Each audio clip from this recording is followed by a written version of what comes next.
British शासनकाल के समय एक अंग्रेज डिप्टी मिस्टर क्रिग ने भारत में रहते समय के कुछ संस्मरण प्रकाशित किए हैं।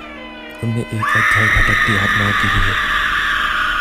जिस घटना का उल्लेख उन्होंने किया है उसकी भूमिका में लिखा है कि यदि यह मुकदमा मेरे सामने ना चला होता तो मैं इस घटना पर कभी विश्वास नहीं करता, क्योंकि भूत प्रेत के अस्तित्व पर मैंने इससे पहले कभी विश्वास किया ही नहीं। उनके द्वारा प्रस्तुत विस्तृत घटनाक्रम का सार संक्षेप इस प्रकार है। घटना जनवरी 1937 की है। भारत में उस समय ब्रिटिश शासन था। केंद्रीय सरकार के भारतीय अधिकारी श्री रामास्वामी स्थानांतरित होकर शिमला आए थे। जो बंगला उन्हें रहने के लिए मिला, प्रथम रात्रि को ही एक महिला की छाया दिखाई दी, साथ ही घंटों की आवाज़ सुनाई दी। इस आवाज़ को सुनते ही श्री रामास्वामी ने भयभीत होकर दूसरे ही दिन वो बंगला छोड़ दिया। श्री रामास्वामी के बंगला छोड़ देने के बाद वो बंगला एक दूसरे मुस्लिम भारतीय अधिकारी को अलॉट कर दिया गया। जब यह अधिकारी बंगले में रहने गए तो पहले ही दिन ठीक आधी रात के समय एक सफ़ेद पोश महिला दिखाई दी। जहांगीरी घंटों की आवाज़ उनके आने के साथ बंगले में गूंज उठी। महिला की सिसकियां स्पष्ट रूप से सुनाई पड़ रही थी। मुस्लिम अधिकारी उसी समय चित्कार करते हुए बंगला छोड़कर भागे तथा उक्त आश्चर्यजनक घटना की सूचना पुलिस तथा उच्च अधिकारी को दी। सूचना के उपरांत एक पुलिस इंस्पेक्टर ने कुछ सिपाहियों के साथ उस बंगले में एक पड़ाव डाला। रात के ठीक 12 बजे वही सफ़ेद पोश महिला ऊंची एड़ी की चप्पलें पहने दिखाई दी। पुलिस इंस्पेक्टर ने रिवॉल्वर से लगातार 5 से गोलियां उस पर चलाई, किंतु उस पर कोई प्रभाव नहीं पड़ा। पहले सिसकियां, फिर ठहाका मारकर हंसने की आवाज़ तथा बाद में जहांगीरी घंटों की आवाज़ सुनते ही इंस्पेक्टर के होश हवास उड़ गए। पसीने से लौटपट इंस्पेक्टर तथा सिपाही उस बंगले से निकलकर भाग खड़े हुए। इस घटना से शिमला ही नहीं वरन दिल्ली की केंद्रीय सरकार भी आश्चर्य में पड़ गई। इसकी जांच के लिए उच्च स्तरीय कार्यवाही करने का आदेश जारी किया गया।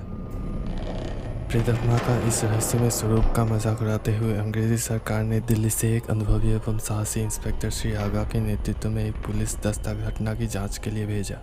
इंस्पेक्टर आगा ने सिपाहियों को बंगले के चारों ओर तैनात कर दिया तथा स्वयं डाइनिंग रूम की एक कुर्सी पर बैठ गए।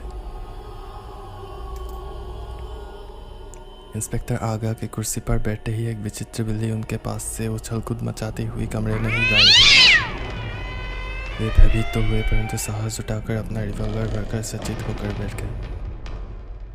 रात के ठीक 12 बजे उसी सफ़ेद पोश महिला की छाया इंस्पेक्टर आगा को दिखाई दी। इंस्पेक्टर आगा ने अपना रिवॉल्वर संभाला ही था कि छाया ने कहा, ठहरिए, आप एक नेक तथा चरित्रवान अधिकारी है। मुझ अबला पर बिना किसी कारण क्रोध क्यों करते हो? वैसे आपका रिवॉल्वर मेरा कुछ नहीं बिगाड़ सकता। यह सुनकर इंस्पेक्टर आगा सहम गए तथा नम्रता से बोले, आप कौन हैं? क्या अपना परिचय मुझे देंगी? छाया ने कहा, मैं एक पीड़ित औरत हूँ। क्या आप मेरी पीड़ा दूर करने में मेरी सहायता करेंगे? यदि आप वायदा करते हो तो मैं आपको एक बहुत बड़ा रहस्य बताऊंगी।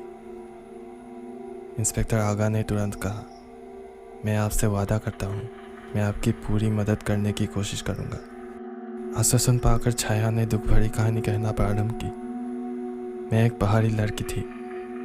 शादी से पहले मेरा नाम अवेरी था। मेरी माँ वैशाख का धंधा करती थी। मेरी सुंदरता को देखकर शिमला के तत्कालीन पादरी मिस्टर आइजिक मेरी ओर आकृष्ट होने लगे। आइजिक तथा मेरी दोस्ती धीरे धीरे प्यार में बदल गई। माँ के विरोध के बावजूद भी मैंने तथा आइजिक ने कोर्ट मैरिज कर ली। आइजिक को भी अपने माता पिता का विरोध सहना पड़ा। यह बंगला उस समय आइजिक का ही था तथा हम दोनों इसी बंगले में रहते थे। मेरी माँ मुझे वेश्या के रूप में देखना चाहती थी, किंतु मैंने वेश्या ना करने का संकल्प कर लिया था। इंस्पेक्टर आगा ने पूछा, फिर आगे क्या हुआ? छाया ने कहा, कुछ दिनों बाद मैं गर्भवती हो गई तो मेरी माँ ने आइजिक से संबंध विच्छेद करने के लिए मुझ पर दबाव डाला, क्योंकि उसकी नज़र में पैसों का महत्व अधिक था तथा मुझे प्रेम महत्वपूर्ण जान पड़ा। मैंने माँ की बात को नहीं माना। इसी दरमियान आइजिक के पिता का तार आया, जिसमें उसे तुरंत बुलाया गया था। आइजिक ने मुझे बताया कि अगर वो नहीं गया तो उसके पिता की लाखों की संपत्ति उसके हाथों से निकल जाएगी। मैंने उसे प्रसन्नतापूर्वक विदा किया तथा बंगले में अकेली रहने लगी। लगभग 2 महीने बाद आइजिक वापस आया तथा प्रेम प्रदर्शित करते हुए चुंबन लेने के बहाने मेरे गले में रुमाल फंसाकर मेरी हत्या कर दी। इंस्पेक्टर आगा ने आश्चर्यचकित होकर पूछा, आगे क्या हुआ बताओ। छाया ने कहा, हाँ सुनिए, मेरी लाश पीछे वाले कमरे के बीचों बीच गड़ी है। पलस्तर उखाड़ने पर एक पत्थर के नीचे मेरे शव के अवशिष्ट भाग अब भी मिल जाएगी। आइजिक का रुमाल तथा जेब का कुछ सामान भी उसी में पड़े मिल जाएंगे। इंस्पेक्टर साहब, मैं चाहती हूँ कि आइजिक पर मुकदमा चलाकर उसे प्राणदंड दिलाया जाए। इस संबंध में मैं आपकी हर संभव सहायता करूँगी। इतना कहकर वो छाया गायब हो गई। इंस्पेक्टर आगा ने अवेरी के पूरे कथनों को नोट कर लिया तथा अपने उच्च अधिकारियों को इस घटना से अवगत करवाया। फौरन इस बात की सत्यता का पता लगाने के लिए एक मजिस्ट्रेट के समक्ष उस कमरे में खुदाई की गई। एक महिला के शव के साथ एक रुमाल तथा अन्य सामान भी मिला। इतना प्रमाण मिलने पर आइजिक के विरुद्ध हत्या का मुकदमा दायर कर दिया गया। मुकदमे में आइजिक के वकील ने कहा, यदि यह बयान जो इंस्पेक्टर आगा ने नोट किया है अवेरी के है तो उसमें उसके हस्ताक्षर क्यों नहीं है। इंस्पेक्टर आगा ने समय मांगा तथा दूसरे ही दिन उसी बंगले में अवेरी की छाया की प्रतीक्षा करने लगा, किंतु छाया समय से पहले ही उस कमरे में उपस्थित थी। उसने गलती स्वीकार करते हुए कहा, आगा साहब, आप कागज़ टेबल पर रखे तो मैं हस्ताक्षर किए देती हूँ। इंस्पेक्टर आगा ने उसके कहे अनुसार कागज़ टेबल पर रखा तथा देखता रहा। कागज़ पर लिखा गया, मैं बयान देती हूँ कि मैंने जो भी कथन इंस्पेक्टर के समक्ष दिए है वे मेरे ही है। उक्त बयानों में मेरे ही हस्ताक्षर है।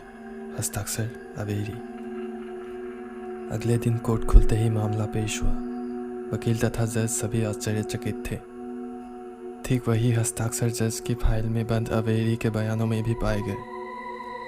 पुनः बचाव पक्ष के वकील ने प्रश्न किया, यदि अवेरी हस्ताक्षर कर सकती है तो कोर्ट में आकर बयान दे या कोई ऐसा प्रमाण या सबूत दे जिससे यह विश्वास किया जा सके कि वह हस्ताक्षर अवेरी के ही है।